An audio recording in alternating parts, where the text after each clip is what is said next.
Tuhan. Kiranya Tuhan firman ini dapat meneguh dalam setiap hati kami, mendewasakan kami dalam setiap harinya Tuhan. Persiapkanlah kami Tuhan, buka telinga kami, buka hati kami Tuhan. Biarlah firman ini dapat tertanam dalam hidup kami, sehingga dimanapun kami berada, hidup kami jadi terang dimanapun kami berada Tuhan. Terima kasih Tuhan, dalam nama Tuhan Yesus. Haleluya. Amin. Shalom teman-teman. Shalom. Shalom. Shalom. Ya, puji Tuhan. Kita bisa kumpul lagi, kita mau mendengarkan kebenaran firman Tuhan. Ya, kita langsung aja teman-teman. Ya, hari ini kita mau mendengarkan kebenaran firman Tuhan mengenai gimana sih caranya kita bisa untuk bertanggung jawab. Ya, bertanggung jawab. Kita fokus dengan apa yang sudah Tuhan percayakan dalam hidup kita. Ya, kita sudah, gereja kita sudah berulang tahun ya teman-teman ya, di umur ke-12 dengan tema on fire teman-teman. Dimana kita diharapkan bisa dalam setiap hamba-hamba Tuhan yang baik, teman-teman mungkin yang sebagai jemaat juga ikut serta dalam melayani di gereja ini, itu harus memiliki semangat yang luar biasa teman-teman. Harus memiliki semangat yang luar biasa, yang on fire teman-teman ya. Yang dimana kita mau memberikan seluruh hidup kita, kita mau memberikan seluruh kemampuan, waktu kita, tenaga kita, dimana itu memang seharusnya ya, seharusnya bagaimana kita jadi hamba bagi Tuhan ya, kita harus menyenangkan hatinya, hanya untuk kemuliaannya, hanya untuk menyukakan hatinya. Setuju ya teman-teman ya? Yang nggak setuju siapa di sini? Ya, setuju ya teman-teman ya? Hari ini kita mau belajar sih teman-teman. Kita mau belajar bagaimana sih tanggung jawab yang harus dilakukan dalam kekristenan. Kita diajarkan untuk bertanggung jawab tentunya teman-teman. Gak ada Tuhan mengajarkan kita malas-malesan, kita melalaikan tugas dan sebagainya. Tentu tidak. Dan apa sih yang kira-kira sudah dipercayakan sama Tuhan? Kita dipercayakan, ini kalian mungkin ada yang bisa main musik, kalian dipercaya main musik, bisa mengajar, terus mungkin ada yang bisa berdoa, gitu, ada yang bisa mungkin banyak hal, multimedia dan sebagainya. Kalian dipercaya, dan gimana sih tanggung jawab itu harus kalian penuhi. Kalian harus benar-benar memberikan segenap hati kalian untuk melayani Tuhan. Tetapi seringkali kadang-kadang manusia itu fokusnya hilang akan apa yang dia miliki. Kadang mereka hanya suka memikirkan hal-hal lain yang akhirnya membuat dia untuk lambat maju. Nah ya teman-teman ya, kadang kalau misalnya kita, contoh ya, saya masak gitu, terus saya itu selalu mikir kayak teman saya kok lebih jago, terus saya selalu membanding-bandingkan, saya selalu melihat dia, kenapa kok dia lebih jago. Padahal waktu untuk memikirkan orang lain itu bisa kita ambil untuk bisa belajar, untuk mengupgrade diri kita, untuk belajar mengembangkan diri kita. Dan bisa juga kita akhirnya membuat playing victim, dimana kayak kita seakan-akan mengatakan Tuhan kok dia lebih jago, Tuhan ya, kok dia lebih dikasih, lebih dipercaya, lebih dikasih kesempatan lebih besar untuk mengambil pelayanan dan sebagainya. Padahal teman-teman ya, kita itu banyak berputar-putar ke sana. Jadi kita selalu berputar-putar ke situ terus, dan akhirnya membuat kita tidak bisa maju, kita tidak bisa membawa kita lebih siap lagi untuk Tuhan bawa. Padahal jawabannya itu seharusnya apa yang sudah kita terima itu ada jawabannya teman-teman. Contoh ya, kayak saya bisa main gitar teman-teman, saya dikasih skill bisa main gitar. Terus saya nggak pernah membanding-bandingkan. Saya pun juga meskipun ada yang lebih hebat daripada saya selalu untuk melihat, oh ya ternyata gini ya cara mainnya dan sebagainya. Dan saya tahu bahwa kalau saya pun fokus terhadap diri saya fokus apa yang sudah Tuhan beri, saya yakin dan percaya pasti saya bisa lebih lagi di bawah Tuhan, lebih tinggi lagi, lebih dipercayakan. Contohnya kayak gitu ya. Nah kita mau belajar teman-teman. Kita mau belajar di salah satu perumpamaan ini ya teman-teman ya. Ini kalian juga sering dengar di Matius 25 ayat 14. Perumpamaan tentang talenta teman-teman. Kenapa sih kok kita mau belajar gimana caranya kita punya sikap hati yang seperti itu?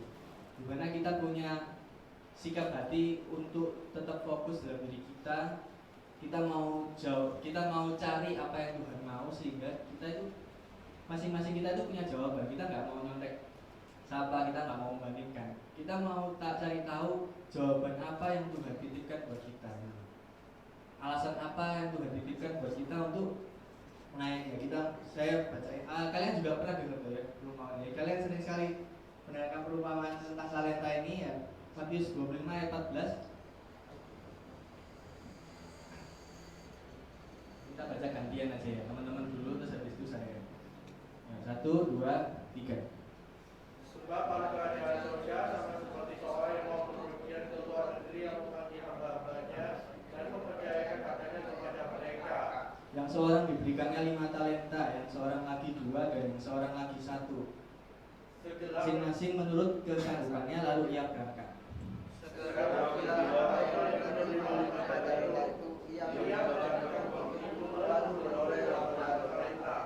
Hamba yang menerima 2 talenta itu pun berbuat demikian juga dan berlaba 2 talenta. Tetapi hamba yang menerima 1 talenta itu pergi dan bergali lubang di dalam tanah, lalu menyembunyikan uang tuannya. Lalu sesudah itu pulanglah tuan hamba-hamba itu lalu mengadakan perhitungan dengan mereka.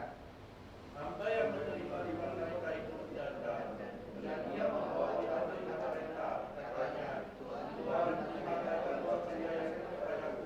Lihat, aku beroleh 5 talenta.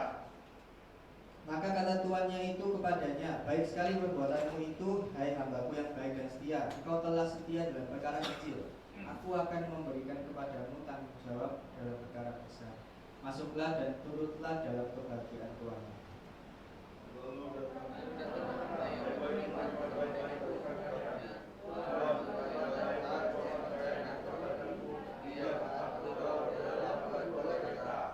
Maka kata tuannya itu kepadanya, baik sekali perbuatanmu itu, hai hambaku yang baik dan setia. Engkau telah setia memikul tanggung jawab dalam perkara yang kecil, aku akan memberikan kepadamu tanggung jawab dalam perkara yang besar. Masuklah dan turutlah dalam kebahagiaan Tuhan.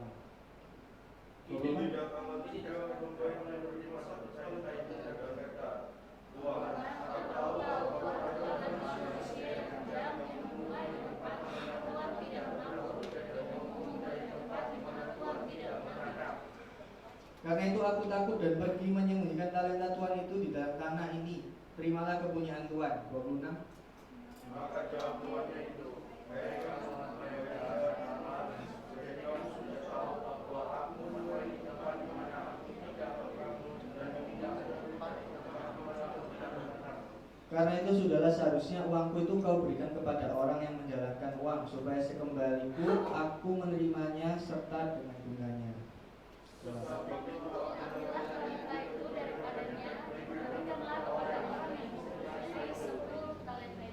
Karena setiap orang yang mempunyai kepadanya akan diberi sehingga ia berkelimpahan, tetapi siapa yang tidak mempunyai apapun juga yang ada padanya akan diambil daripadanya.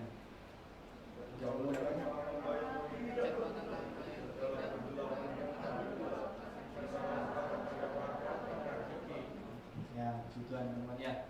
Dari perumpamaan ini teman-teman, saya ingin menjelaskan dimana ada 2 empat tokoh di sana, ada tuan, yang ketiga hambanya teman-teman ya.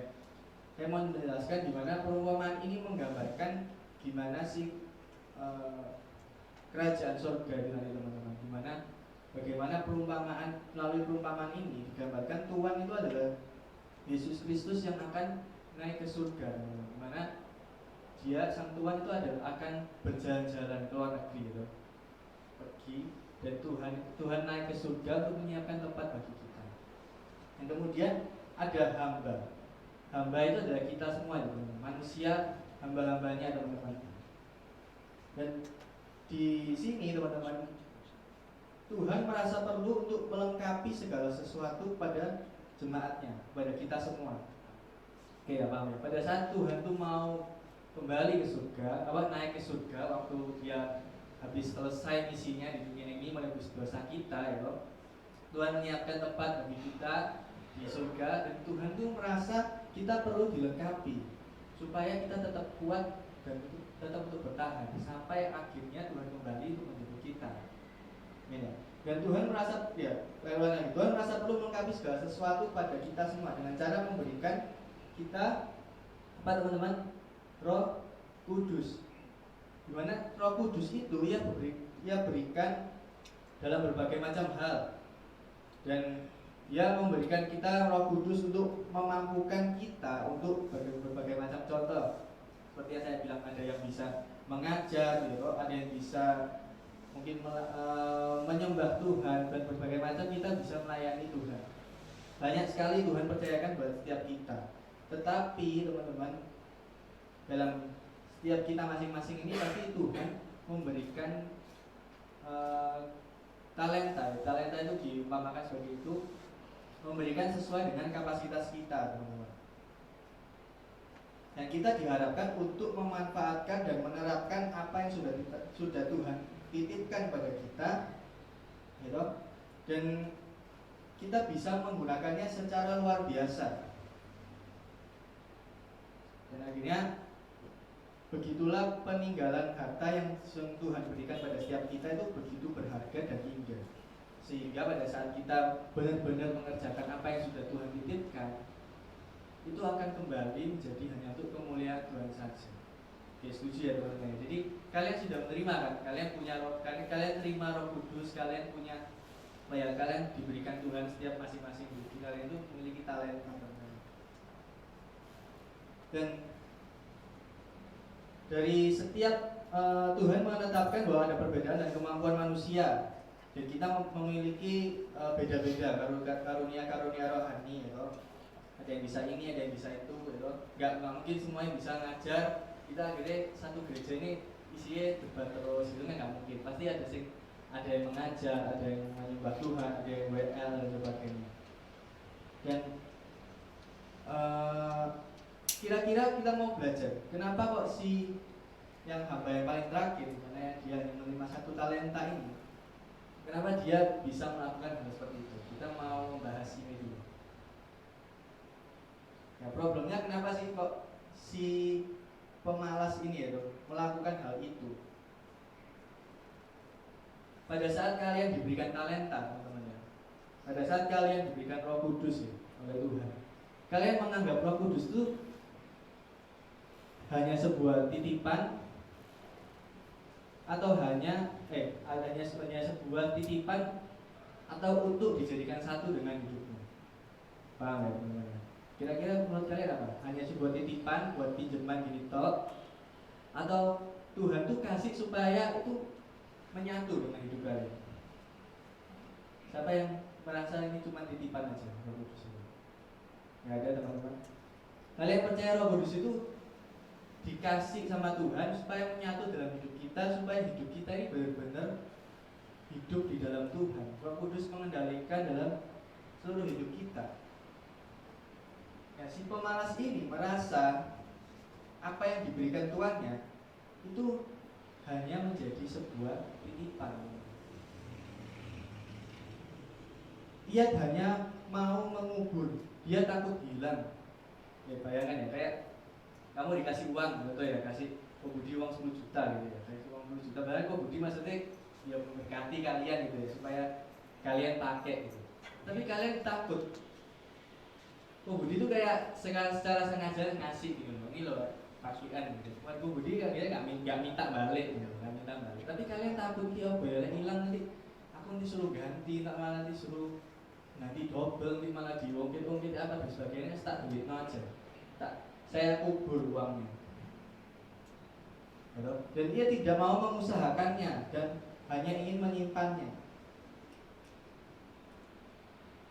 Ya, seperti ini itu bagaimana korelasi dengan kehidupan sekarang orang Kristen di teman-teman. Banyak kok orang kadang hanya menerima, ya oke lah, kalian menerima Yesus sebagai juru selamat kalian merasa kalian menerima Roh Kudus ada dalam hidup kalian. Kalian mau hidup kayak biasa-biasa aja. Oh, aku nggak berbuat jahat kok. Oh, aku hanya biasa-biasa aja. Aku flat aja. Aku ke gereja datang, gitu. Aku nggak mau kayak berhubungan dengan orang, nggak mau mendoakan orang karena aku takut salah ngomong, takut salah bertindak, daripada orang itu nanti salah atau aku yang disalahkan, gitu loh. Pokoknya tidak part-part seperti itu lah. Pokoknya jadi semangat, datang, pulang ya di rumah, besok lagi mungkin kalian ke gereja lagi, kalian seperti biasa kayak gitu terus. Padahal seharusnya kita harus mengembangkan, mengusahakan apa yang sudah Tuhan kasih. Orang ini hanya main aman teman-teman, hanya main aman sebagai identitas Kristen saja, tetapi tidak mau menjadi manfaat baik buat orang sekitarnya. Yang seharusnya mungkin kalau dia dapat satu, dia bisa dapat lagi satunya dua teman-teman. Jadi dua talenta. Tuhan bisa pakai lebih lagi, percayakan lebih lagi. Itu ya supaya semua yang talenta kita kumpulkan itu, pasti Tuhan itu gunakan kita supaya bisa memberkati orang-orang yang lain, supaya menunjukkan betapa besarnya kemuliaan Tuhan. Tetapi orang ini hanya ingin main aman teman-teman. Dia hanya pengen ya wes tak simpen aja wes, aku nggak mau ngurusi hal-hal kayak gitu. Dan ini kebiasaan biasanya ditemukan biasanya di orang-orang yang mungkin tua ya teman-teman ya. Kadang saya sering kali dengar wes gak usah wes pokoknya gereja tiap minggu wes gak usah melok-melok kayak gitu, gak usah dia ada orang apa ya kayak contoh ya, ada satu komunitas gitu, ada satu ngomong salah gitu. Tiba-tiba kan seharusnya kita saling merembukan, kita ngomong oh ini salah sih benar kayak gini, kita saling diskusi. Nah tipikal orang kayak gini biasanya itu sudah usah ikut-ikut, mesti salah nih, oh gini dan sebagainya. Pernah dengar teman-teman? Itu saya sering dengar sih kayak dari orang tua saya juga kadang pernah kayak gitu juga.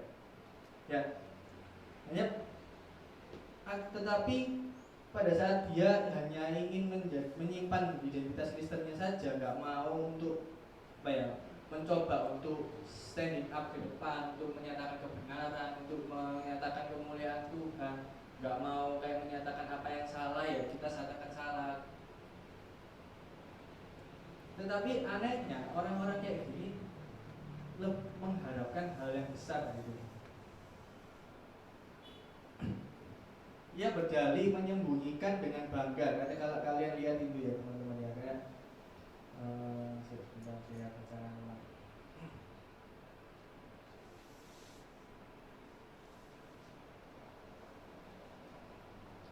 Kini datanglah juga hamba yang menerima satu talenta dan berkata, Tuhan aku tahu bahwa Tuhan adalah manusia yang kejam dan menuai di tempat di mana Tuhan tidak menabur dan yang memungut dari tempat di mana Tuhan tidak menanam. Karena itu aku takut dan pergi menyembunyikan talenta Tuhan itu di dalam tanah ini. Terimalah kepunyaan Tuhan. Kayak seakan-akan dia sudah mengerjakan dengan baik. Ya oke lah, memang sudah baik, uangnya nggak hilang gitu, uangnya nggak hilang, dikembalikan pada saat waktu yang tepat. Bukan kayak tuannya balik terus uangnya tak putar di saham. Enggak loh. Pasti sudah tepat waktu memberikan. Merasa bangga. Bagaimana kalau kalian pikirkan kalau Tuhan kasih kerohanian, kalau Tuhan kasih Roh Kudus dalam setiap hidup kalian untuk kalian kembangkan. Yang awalnya kita mempunyai iman yang mungkin sebagai anak-anak, tiba-tiba ditemukan Tuhan balik lagi, Tuhan menghubungi kalian. Ya apa imanmu? Ya apa talenta yang sudah tak berikan? Sudahkah kalian mengusahakannya? Sudahkah kalian mengembangkannya? Kalian mengembalikan jadi yowes gak ada hubungannya, gak ada perkembangannya. Hidup kalian terus seperti itu. Jangan sampai kita punya hidup seperti itu teman-teman. Terus akhirnya kita merasa kayak aku Tuhan aku loh gak berbuat macam-macam, terus tak simpen. Aku gak ikut-ikut sing kayak gitu. Pokoknya aku fokus doa untuk kamu. Terus ya wes pokoknya hidupku aman, hidupku oke, aman, sudah selesai. Seakan-akan gak salah. Padahal Tuhan mau meminta lebih. Tuhan itu punya maksud dan Tuhan itu selalu minta lebih dari kalian. Meskipun kalian kelihatannya mungkin merasa aku gak bisa apa-apa, tapi Tuhan itu punya pasti ada satu hal yang Tuhan minta lebih dari kalian. Entah itu mungkin waktu kalian, paling gampang yang membantu kalian, tenaga kalian dalam melayani Tuhan.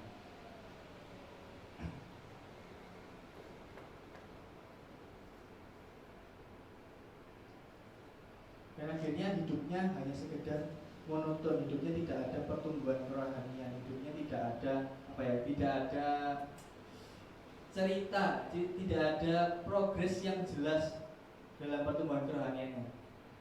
Dia karena dia senang main aman terus. Jangan sampai kita kayak gitu. Kayak kalau misalnya ada teman kalian mungkin, contoh ya, kalau misalnya ada satu teman kalian gereja mungkin ngomong sesuatu hal yang salah, ya nggak apa-apa, kalian tegur, kalian ngajak ngomong. Contoh kalau misalnya saya salah ngomong gini, ya nggak apa-apa, saya salah ngomong soal menyampaikan dalam firman Tuhan, kalian tegur, ya nggak apa-apa, kita ngobrol, kita cari jalan keluar. Mungkin aja kalau saya salah ya saya terima, oh iya, ternyata saya salah di sini. Kayak jadi ada progres jelas gitu. Kalau dari kalian menegur saya, berarti kerohanian kalian naik, pengetahuan akan firman Tuhan kalian naik. Jadi kayak kalian merasa kayak oh iya ya, ada jelas. Saya semakin dewasa, saya semakin mengerti apa maksud dari firman Tuhan itu. Hidupnya nggak monoton, hidupnya selalu mau belajar untuk mengembangkan apa yang didapat. Dari yang pertama, si pemalas itu hanya mengira talenta itu hanya sebuah titipan, tetapi ia mengharapkan penghargaan dan mengharapkan sesuatu yang besar dari Tuhan. Padahal apa yang sudah diberikan itu bisa membuat dirinya semakin besar. Yang saya jelaskan tadi. Ada semua yang kita dapat dari Tuhan, talenta itu dari yang Tuhan dapat, yang Tuhan berikan buat kita ini loh, itu bisa membuat kita lebih besar. Gak perlu cari-cari kayak oh dia kan udah state udah 5, terus besar. Aku state cuma 1 tok. Gak perlu membandingkan seperti itu. Banyak orang-orang kayak gini teman-teman, kayak yang saya bilang tadi contoh. Mereka pingin hidupnya aman-aman aja, mereka nggak mau ngurusi orang-orang di luar sana, tapi hidupnya pingin diangkat sama Tuhan, mungkin berkati sama sangat-sangat tinggi sama Tuhan. Karena egois tuh, aneh gitu sih. Kayak bagaikan kayak anak kecil yang pingin dia, aku dari rumah main-main gitu. Tiba-tiba pulang, papanya ngasih mainan yang lebih bagus dan lain-lain. Gak kayak gitu, nggak segampang itu teman-teman. Jadi Tuhan mengharapkan kita untuk bisa memakai lebih apa yang sudah dia berikan dalam setiap hidup kita, gitu.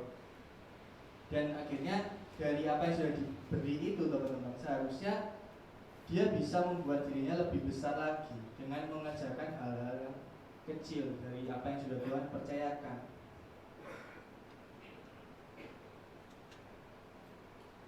Tetapi kita kadang karena kita merasa itu hanya mungkin sebuah kayak kita hanya mau main-main aman saja, kita akhirnya malas, gak mau repot, kita gak mau kerja keras untuk mengembangkan itu.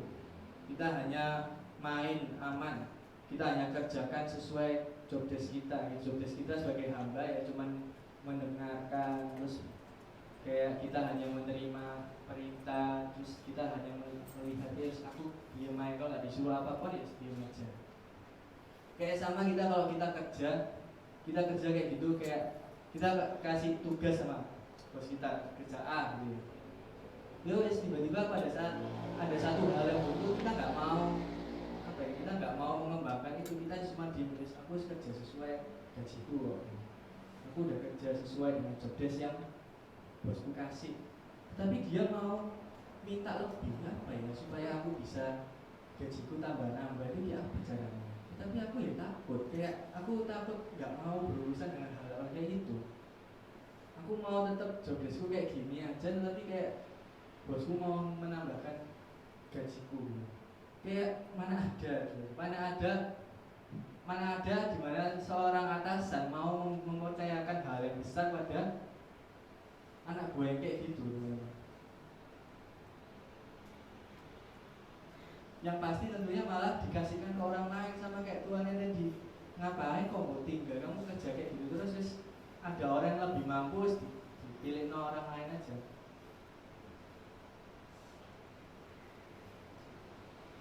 Yang ketiga, karena yang ketiga ia tidak membuat apa yang sudah Tuhan berikan. Talenta yang sudah Tuhan berikan, Roh Kudus, talenta apa yang sudah Tuhan berikan, skill kalian tidak menjadi part of his life, gak mau dijadikan jadi bagian dalam hidupnya. seakan-akan ya wis aku cuma dititipi ini toh, pokoknya nanti aku selesai ngembali ini aku dapat bagian di sana. Enggak.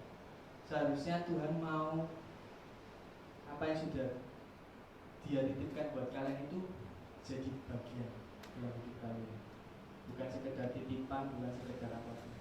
Mau Tuhan tuh mau kalian kembangkan apa yang sudah Tuhan kasih. Lalu gimana sih? Pasti sulit lah, kayak gimana sih dasar-dasarnya. Kalau misalnya toh memang kalau kita masing-masing at least punya satu talenta, ya. Gimana sih caranya kita bisa menjadi manfaat bagi orang lain?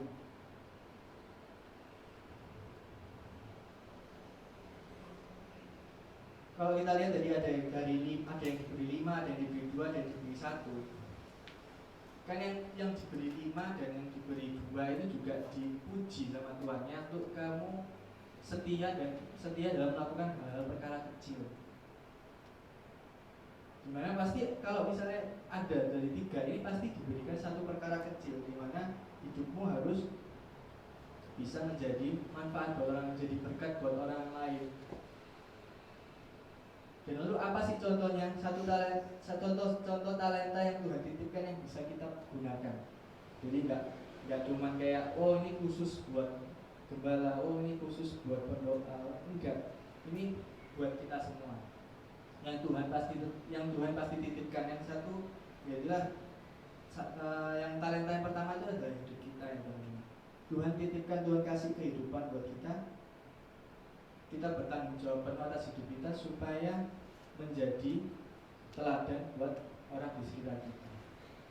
Itu salah satu talenta yang sederhana, paling sederhana. Nah, kalian bisa atau berbuat baik. Yang nggak bisa berbuat baik selama hidupnya nggak ada. Pasti pernah melakukan hal yang baik, jadi teladan buat contoh. Mungkin temannya, mungkin adiknya, bahkan mungkin bisa jadi teladan buat orang tua. Mungkin orang tuanya mungkin merasa oh ya anakku ini jadi contoh yang baik sih.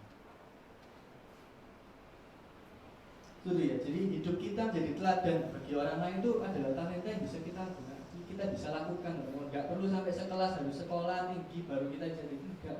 Cukup waktu kalian melakukan hal kecil, ya, kalian membuang sampah, lihat sampah jatuh, kalian kembalikan gitu. Terus dari kalian mungkin kalian mau apa ya? Membantu orang kayak oh nggak ada yang bantu ya saya tak bantu, itu hal yang kecil yang seperti itu ya.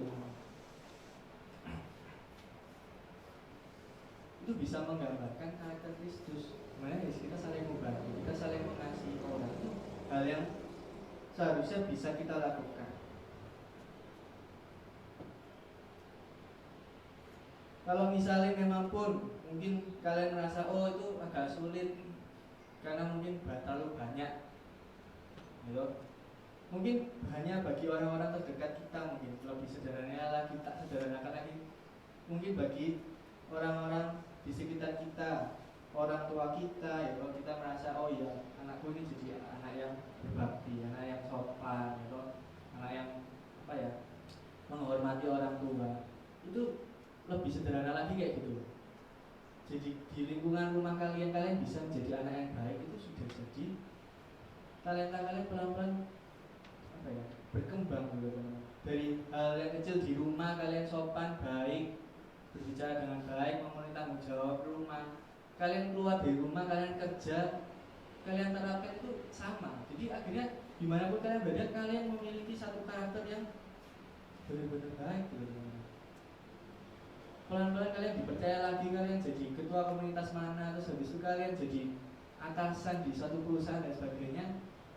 Secara nggak sadar kalian oh iya dari hal kecil saya melakukan apa yang benar di rumah membuat saya jadi lebih lagi dewasa dan Tuhan lebih tinggi lagi.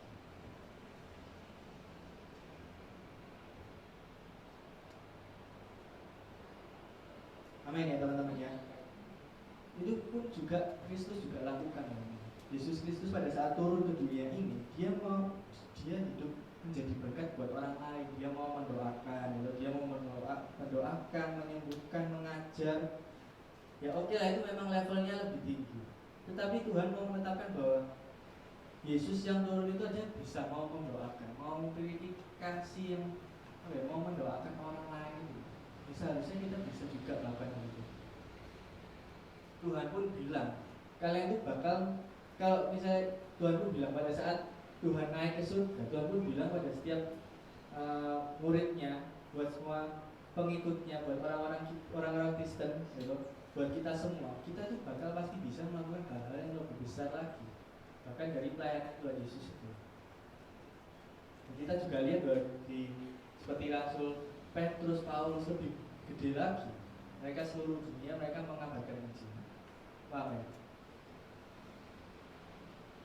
Jadi yang kemudian yang kedua, kita mau untuk mengusahakan kerohanian, merupakan contoh talenta yang bisa kita lakukan. Kristen yang sejati juga merupakan seorang yang mengusahakan kerohaniannya, karunia-karunia akal budi, yang merupakan kemampuan kita untuk bisa membedakan mana yang baik, itu bisa kita kembangkan terus. Kita mendalami kebenaran firman Tuhan, kita terus tetap teguh pada kebenaran. Kalau ada yang salah, kita tetap harus ngomong, oh ini salah, nggak sesuai dengan firman Tuhan. Saya yakin kalian bisa, nggak perlu sing sampai kayak wah kan nggak ada atau sing kayak apa kamu cuma jemaat, nggak pantas kamu ngomong, kan nggak ada. Di gereja ini kita mau buka semua, membuka, kita mau saling di-upgrade, saling bertumbuh bersama-sama, nggak ada yang saling merendahkan dan sebagainya. Dan saya yakin semua teman-teman di sini juga bisa dari hal kecil itu. Dan kita mau lihat juga Yesus Kristus pun pada saat turun ke dunia, dia pun juga mengalami itu. Dia dicobai, dia digoda oleh iblis, gitu. Pada saat dia digoda, ditawarkan berbagai macam keduniawian, Yesus pun juga tetap ingat dan melawan dengan firman Tuhan. Paham ya? Jadi semua bisa. Tuhan kasih contoh ini supaya gitu, nggak apa yang kulakukan ini bukan seperti yang tidak akan bisa kalian lakukan, bisa. Bukan, jadi jangan sampai ada orang kayak menganggap oh itu Tuhan terlalu tinggi, nggak bisa kayak gitu. Enggak. Tuhan kasih contoh yang sederhana yang bisa kita lakukan. Jadi yang pertama apa tadi? Yaitu hidup kita jadi berkat buat orang lain. Yang kedua, kita bisa mengusahakan kerohanian kita mengupdate diri kita, mendalami kebenaran firman Tuhan, mengupdate kerohanian kita. Yang ketiga yaitu gimana sih, apa talenta yang Tuhan percayakan yang bisa kita lakukan. Semua hal yang dalam hidup kita ini kita berikan hanya untuk Tuhan. Rasa ingin memberi, rasa ingin memberikan seluruh hidup kita, rasa ingin memberikan yang terbaik, itu pasti semua bisa. Kayak mungkin oke lah, mungkin terbaikku 100, terbaikmu 90, terbaiknya si C 80, nggak apa-apa, kan terbaik ya teman-teman. Tuhan pun nggak memandang kayak jumlah dan gimana. Pokoknya dari seluruh talenta yang Tuhan berikan itu adalah rasa hati kita ingin memberikan yang terbaik itu yang paling penting. Bukan objeknya, bukan barangnya yang dilihat, tetapi dari hati ini ingin kasih yang terbaik itu sudah bisa kita lakukan. Gak perlu sing sampai aku belum mampu, aku bisa. Semua bisa. Bahkan Tuhan pun memandang seorang wanita yang kasih persembahan hanya melalui seluruh uangnya yang dikasih, itu Tuhan juga hargai. Pokoknya dari hati itu. Dari 3 ini loh teman-teman. Yesus pun juga melakukan itu. Dia memberikan seluruh apa yang dia punya hanya untuk pada Bapa, teman-teman. Dia mau berserah, dia mau tetap konsisten untuk menebus setiap hidup kita. Bukan kayak dia turun di sini terus membasmi semua musuh-musuh, enggak. Dia tetap melakukan apa yang Bapa mau. Dia nggak mau melawan, dia nggak mau apapun. Meskipun dia bisa melakukan hal-hal yang lebih luar biasa lagi, tetapi Tuhan nggak mau. Dia mau tetap konsisten untuk mengikuti misi utamanya, dan dia akhirnya bisa menyatakan kehebatan Allah dengan mengalahkan maut dan menebus setiap dosa kita. Amin ya. Dari hal kecil dimana dia mau punya hati mengasihi umatnya, punya hati untuk mengasihi manusia, itu juga bisa buat kalian. Kalian punya hati untuk memberkati orang lain, kalian punya hati untuk menolong orang lain, kalian punya hati untuk melayani Tuhan dengan yang terbaik, itu bisa kalian lakukan. Jadi sekarang mulai hari ini jangan sampai ada yang ngomong kayak aku nggak bisa apa-apa, aku nggak bisa melayani Tuhan, aku nggak bisa main musik sehebat, aku nggak bisa belajar komputer canggih, belajar kamera dan sebagainya. Melayani Tuhan dengan tiga contoh pasti kalian punya. Dari hal itu Tuhan kasih kesempatan lagi. Oh ya, kamu setia dalam hal perkara-perkara kecil. Jadi Tuhan kasih kepercayaan buat kalian untuk bisa mengerjakan perkara-perkara yang lebih besar. Dan tidak lupa semua yang kita lakukan ini, teman-teman. Kelihatannya mungkin orang-orang kira kayak ngapain sih capek-capek kayak gitu. Tetapi kita mau baca di Yesaya 49 ayat 4. Saya bacakan ya. Tetapi aku berkata, aku telah bersusah-susah dengan percuma dan telah menghabiskan kekuatanku dengan sia-sia dan tak berguna. Namun hakku terjamin pada Tuhan dan upahku pada Allahku. Jadi kenapa sih kok kalian repot-repot berbuat baik? Kenapa sih kalian kok mau repot-repot untuk mengupgrade keluarga kalian, mau pelayanan sana sini, mau ke gereja dan sebagainya? Ya karena memang kita ini kepunyaan Tuhan. Jadi memang seharusnya seluruh hidup kita ini hanya untuk memuliakan Tuhan. Upah kita itu adalah Allah, penyertaan Tuhan itu adalah upah kita. Keselamatan yang Tuhan beri itu adalah upah kita. Jadi kita nggak cari hal-hal yang lain, nggak cari hal-hal ketenaran atau kita mungkin bisa pakai Tuhan talenta bisa lebih kaya dan sebagainya. Enggak. Semua yang kita dapat, semua yang kita kembangkan, semua yang kita terima itu akan kembali kepada kemuliaan Tuhan.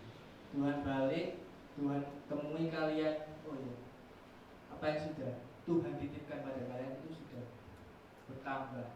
Dan Tuhan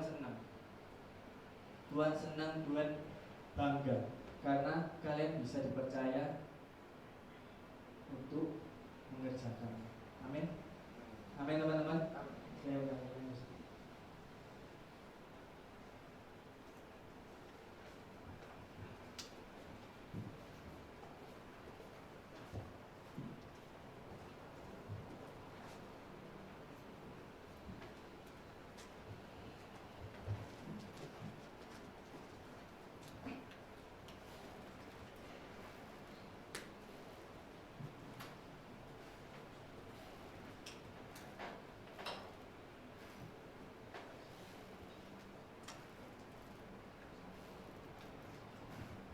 Sama-sama kita tutup mata, kita berdoa. Bapak, kami mengucap syukur Tuhan atas hari ini Tuhan. Melalui kebenaran firman-Mu Tuhan, kami diingatkan bahwa dalam setiap hidup kami Tuhan mau percayakan hal-hal besar dalam hidup kami masing-masing. Meskipun kadang kami tidak mengerti maksud Tuhan dalam memberi satu hal dalam hidup kami, meskipun kami kadang tidak mengerti apa yang Tuhan berikan pada setiap kami nggak mengerti apa yang harus kami lakukan dengan apa yang sudah Tuhan berikan dalam setiap hidup kami, tapi kami mau mencoba Tuhan, kami mau tahu untuk menggali lebih dalam lagi, dan kami memohon Tuhan mau menunjukkan pada setiap kami untuk menuntun hidup kami supaya kami bisa mengerti maksud dan tujuan dari Tuhan dalam hidup kita. Kami mau lebih lagi Tuhan untuk di-upgrade. Kami ingin lebih lagi mengalami pertumbuhan kerohanian yang lebih baik lagi. Kami ingin lebih lagi dipercaya untuk melayani, untuk memuliakan nama-Mu. Kiranya firman ini Tuhan dapat tertanam dalam setiap hidup kami Tuhan. Dengan melalui Roh Kudus yang Tuhan titipkan pada setiap kami, kasih karunia Tuhan yang sudah dititipkan pada setiap kami, bisa kami gunakan, bisa kami menjadi berkat buat orang lain, bisa kami kembangkan untuk lebih baik lagi, untuk lebih tinggi lagi, untuk lebih besar lagi iman kami. Dan yang ketiga, bisa kami berikan sepenuh hati. Kita bisa berikan yang terbaik hanya bagi Tuhan. Terima kasih Tuhan, terima kasih Tuhan. Kiranya masyarakat firman ini Tuhan dalam hidup kami. Pertemukanlah kami kembali Tuhan di minggu-minggu mendatang, supaya kami lebih lagi, untuk lebih dewasa lagi dalam Tuhan. Terima kasih Tuhan, terima kasih Tuhan. Dalam nama Tuhan Yesus, haleluya.